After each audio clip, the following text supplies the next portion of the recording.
Manute Bol is the most unique player in NBA history, and we're not only talking about his freakishly long limbs. Just about everybody knows that Manute was 7'6" and that just his legs were 5 feet long. But just like his physical appearance, his life story was different from any other NBA player ever. Other than Manute, nobody traded 80 cows in exchange for their wife. Nobody had to walk for 3 days just to reach the nearest basketball court or have their teeth removed to be respected as a man. And while most NBA players only saw lions in the zoo or while watching National Geographic, Manute had to live amongst lions and allegedly killed one with a spear. Bol was also a great humanitarian who warned America about Osama bin Laden way before 9/11 and was one of the key people in South Sudan's fight for independence. This is the story of the most unusual NBA player ever, and his unbelievable path from the African desert to NBA superstardom. Manute was born into a royal family, but it wasn't like he was living in a castle or slept on satin sheets. His grandfather was a tribe chief in Turalai, a small village in South Sudan in the middle of the African savannah. They were part of the Dinka tribe, who are the tallest people on earth. Manute's grandfather was allegedly 7'10", his father was 6'10", and his mom was 6'8".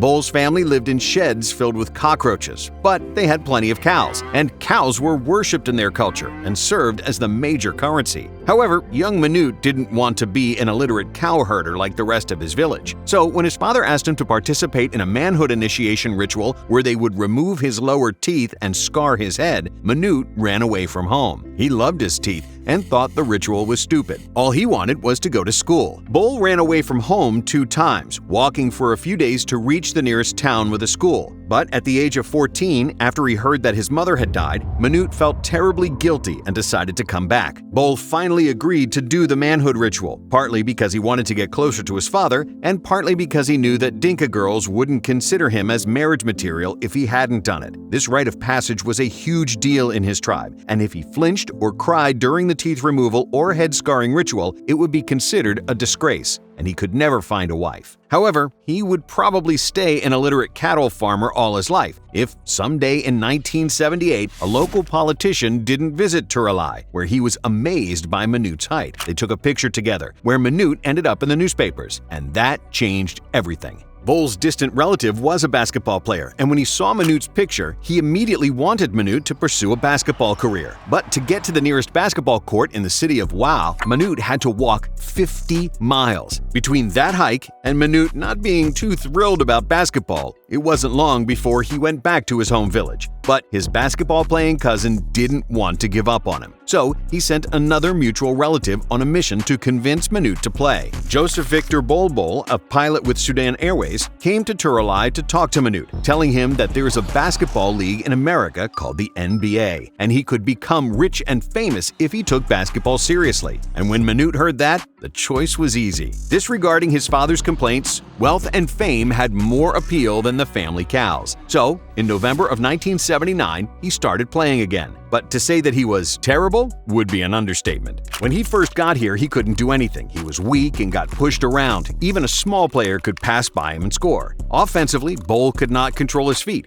Even when he walked, he didn't know how to handle the ball properly or shoot a jump shot, Manute's first coach. And yet, this wasn't the worst problem Bol had. Because of a birth defect, 3 of his right-hand fingers were slightly clawed, which made it hard for him to catch the ball. But because he had an extreme motivation to move out of Sudan and go to America, Bol learned the fundamentals and improved quickly. Bol's footwork on defense became much better, and he developed a remarkable sense of timing for blocking shots. Manute was right-handed, but because of the clawed fingers on that hand, he learned to swat away basketballs with his left hand. And it wasn't long before his team became the best in the country. Basketball was everything Bol ever did at that time, until the spring of 1982, when he met a beautiful Dinka girl whom he intended to marry. Her dad accepted Manute's proposal, but he wanted 50 cows for his daughter's hand in marriage. Manute's father thought that was too expensive, because the girl's family didn't have many cows, and he felt that they were being robbed. Bol Sr. then gave the ultimatum: 35 cows, or the wedding was off. The bride's father didn't accept, and just like that, it was all over, and Manute was destroyed. So, more than ever, he put all his focus into basketball. And just a few months later, an American collegiate coach, Don Feely, came to Sudan to help coach the local military team. When Feely first saw Manute with his 7'6" frame and his 8'6" wingspan,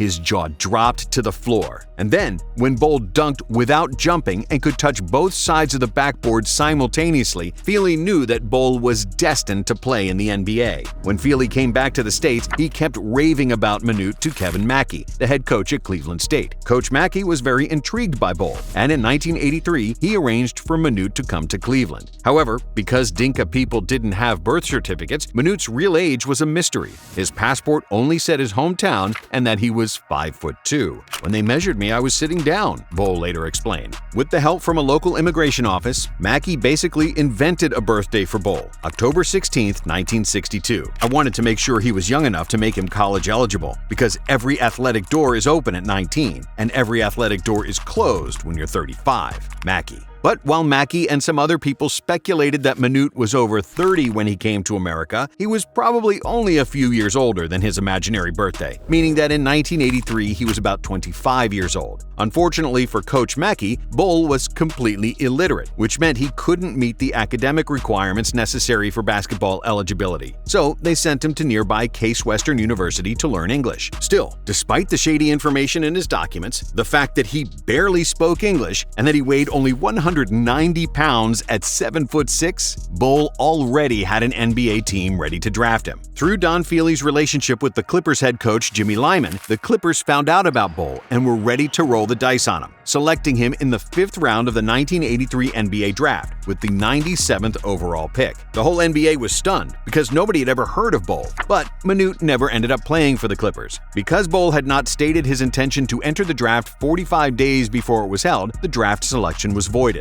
Bol then continued his career at the University of Bridgeport, which was one of the rare universities that also offered an English learning program. Unsurprisingly, when he first arrived at the Bridgeport campus, Bol was, at first, treated like a UFO. When he started playing, the hype got even bigger, as people were eager to see Manute in action. And Bol did not disappoint. In his one season at Bridgeport, he averaged 22.5 points, 13.5 rebounds, and 7 blocks per game. Pretty soon, Bol became extremely popular, and he wasn't just Don Feely's secret prospect anymore, as the whole NBA knew about him. But while Feely wanted him to stay in college and continue developing, Manute needed money to support himself and his family back in Sudan. And after a short stint for the Rhode Island Gulls in a minor basketball league, Bol declared for the 1985 NBA draft. He was still extremely skinny, inexperienced, and probably the least skilled out of all the players in the draft. But his height and length were Bol's golden ticket, and the Washington Bullets couldn't resist, selecting him in the 2nd round as the 31st overall pick.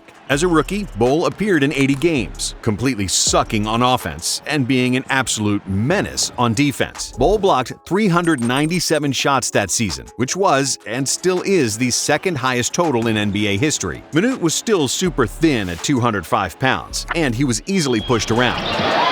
Jammed over Bol. But thin doesn't mean he was soft. When Jawan Oldham, a center for the Chicago Bulls, shoved and punched him in a game, Bol responded. He knocked down Oldham with a punch that triggered a massive brawl between the two teams. However, his temper wouldn't get tested often, as everybody viewed Bol as a gentle giant, which he was. Soon, Manute became a media sensation, landing endorsements typically reserved for far more established players. Before his 2nd season, the Bullets wanted to improve Bol's greatest liability as a player, his lack of strength. When he first arrived in Washington, Manute could only do 10 reps on bench press with 44 pounds, and 10 reps of squats with 55 pounds. So, in the summer, Bol attended a nutrition camp in New Orleans, eating more than he had ever eaten in his life. He gained 30 pounds in 6 weeks and reported to the Bullets' preseason camp visibly stronger. And yet, the arrival of Hall of Fame center Moses Malone meant less playing time for Bol, which dropped him from 26 minutes per game in his rookie year to only 19 minutes as a sophomore. However, he still averaged 3.7 blocks per game, with the highlight game when Bol registered an unusual triple-double.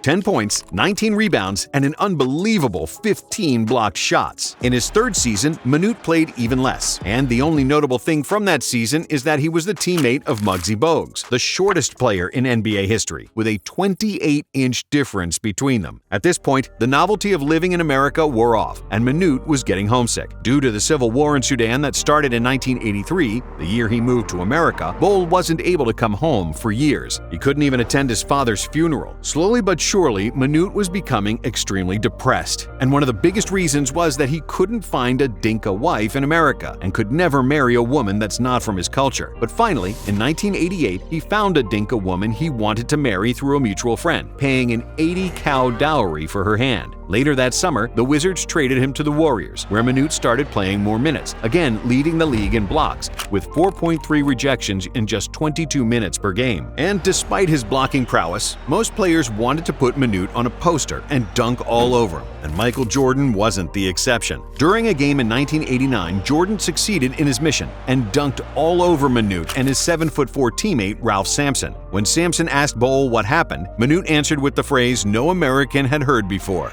"My bad." His broken English made everyone laugh, and by the end of the season, the whole NBA started saying "my bad" when they made a mistake. The phrase soon became mainstream, even though some people dispute that Bol had anything to do with it. Well, he came over and he calls it "my bad," so now all the Warriors, they say "my bad." Bol stayed with the Warriors for 2 seasons, after which they traded him to the 76ers. With the Sixers, Bol cashed in, signing a 3-year deal for $4.5 million. But Manute wasn't good at keeping his money. Throughout his time in the NBA, Bol had given money to any family member who asked for it. It didn't matter who it was, because in Dinka culture, every family member is to be treated the same as your closest brother. Other than his family, Bol also gave a lot of money, more than $3 million, to his Sudanese countrymen in the War for Independence. He organized charities, appeared in Congress talking about the war, as well as secretly traveled to Sudan and visited the war zone, while still being an active NBA player. Manute was one of the first people who warned Congress of a man who lived in Sudan and plotted the death of Americans, Osama bin Laden. It's a mystery how he knew the al-Qaeda leader's intentions, almost a decade before 9/11. But as his activism grew, Bol's basketball career started to collapse. However, in 1993, during his last season in Philadelphia, Bol had a memorable game against former teammate Charles Barkley and his Phoenix Suns. Bol made 6 threes in one half with his unorthodox slingshot jumper. Manute with the fling 3, got it!